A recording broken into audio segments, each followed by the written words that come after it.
Oi, meu coração! Estamos começando a nossa quarta aula aqui e você tá fazendo esse extensivo maravilhoso que não perca a cabeça, não perdeu a cabeça com vírgula, e hoje nós vamos falar sobre o ponto e vírgula. Você também não vai perder a cabeça, vai ficar feliz, todo mundo alegre, vamos lá, porque nós vamos arrasar. E eu conto com você para os depoimentos de nota 1000 no final do ano, hein? Pode apostar. Vamos juntos? Bora lá!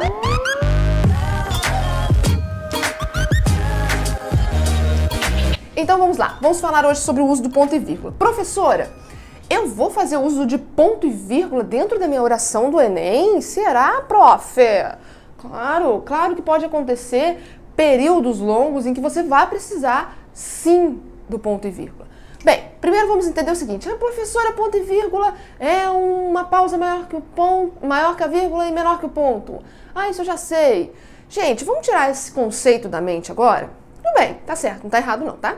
Mas vamos tirar esse conceito para poder entender de fato o que é o ponto e vírgula. O ponto e vírgula é um enumerador. Basicamente ele é isso, um enumerador. Como eu deixei no material de apoio aí, teórico, para vocês,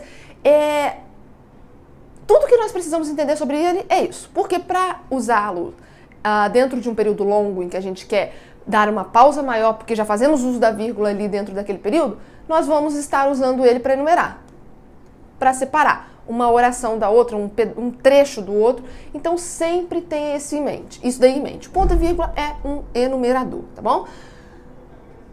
Vamos entender o motivo. O ponto e vírgula é usado para quê, professora? Para primeiro separar itens de uma enumeração mesmo, né? Ali uma listinha, um tópico que você está fazendo ali. Você vai colocar os tópicos ali e você vai usar o ponto e vírgula. Isso é muito comum em slides, legislação. E aí eu coloquei esse exemplo aqui para vocês. Olha lá. Artigo 127 são penalidades disciplinares. Advertência, suspensão, demissão. Então, para fazer essa enumeração aqui, enumeração, ponto e vírgula, enumeração, eu uso o ponto e vírgula, tá vendo? Olha lá, facinho, prof, essa é muito fácil. Vamos para a próxima. Também é usado para separar orações coordenadas muito extensas ou orações coordenadas nas quais já tenham utilizado a vírgula. Como eu disse para vocês, em São Paulo, vírgula, chove. Em Goiás, faz sol. Então, para eu separar esse trecho aqui deste aqui, eu vou usar o ponto e vírgula porque eu já usei a vírgula aqui dentro. Então, eu tenho que separar os dois blocos, tá vendo? Por quê? Porque senão a vírgula fica até incorreta, se você parar para pensar. Em São Paulo, vírgula, chove, vírgula, em Goiás, aí você não vai entender. Então eu preciso aqui, como eu já usei uma pausa menor, e aqui eu vou usar uma pausa maior para separar os dois blocos, porque eu já tenho a vírgula aqui dentro desses dois blocos, tá vendo? Em São Paulo, chove. Em Goiás, faz sol.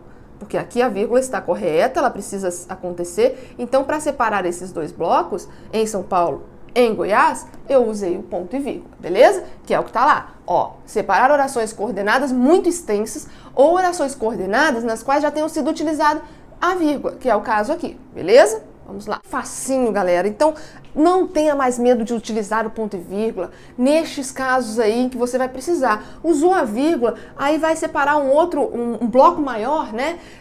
Você faz uma enumeração aqui com vírgula. E aí, para separar um outro bloco, uma outra oração que vai começar, fazendo uso do ponto e vírgula. É bem tranquilo com essa dica aí que eu dei para vocês, beleza? Show? Vamos continuar aí. Vamos falar também hoje sobre elas. A gente vai usar na redação. Dissertativa argumentativa do Enem. Achou que não, né? Pois é. Vamos falar sobre as aspas. Olha lá. As aspas têm como função destacar uma parte do texto. Mas para quê? Vamos entender? Elas são empregadas, então, letra A, antes e depois de citações ou transcrições textuais. Então, eu pego um trecho de algum livro, uma citação de um filósofo para usar na minha argumentação, eu vou transcrever as palavras dele, tenho que usar as aspas. Olha lá.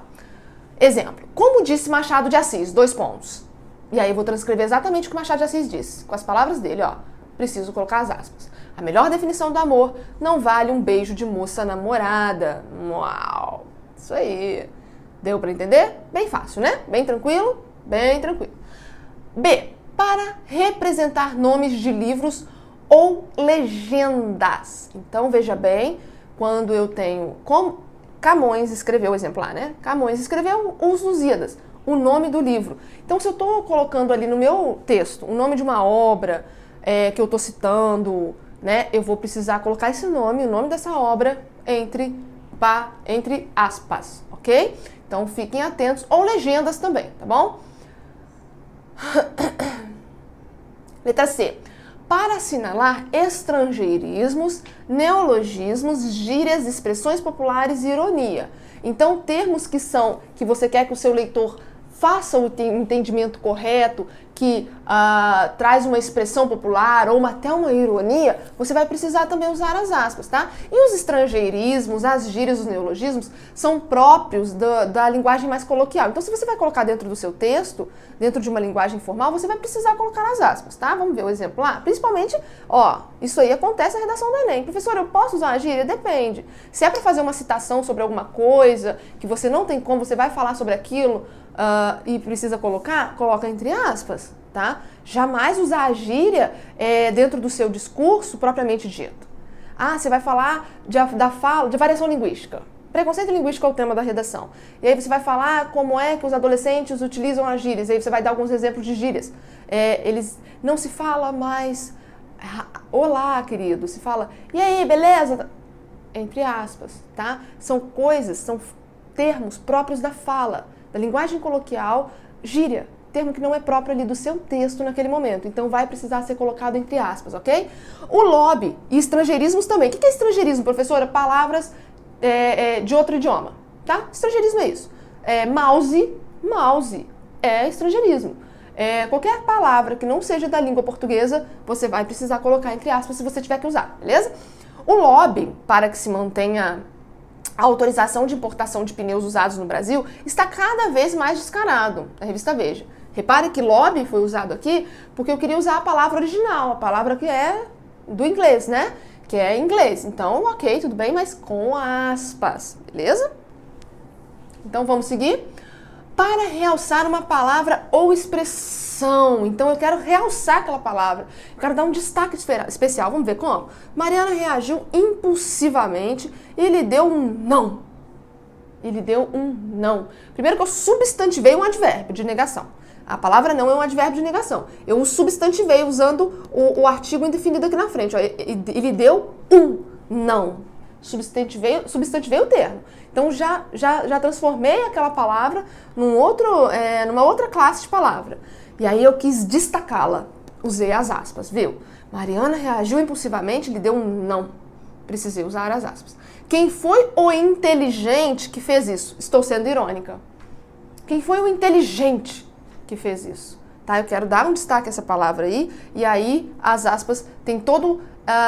existe a necessidade da gente colocar as aspas e ela tem um valor semântico, e ela traz um valor semântico ao texto, tá?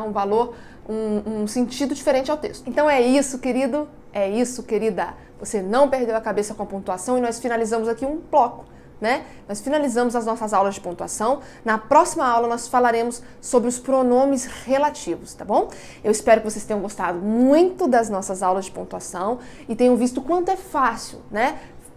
Também é importante que você, não fiz as minhas anotações, professora, volta lá na aula, assiste de novo, faz as suas anotações aí, o seu mapa mental, isso é muito importante, tá bom? Meu querido, minha querida, um beijo e até a nossa próxima aula. Tchau, tchau!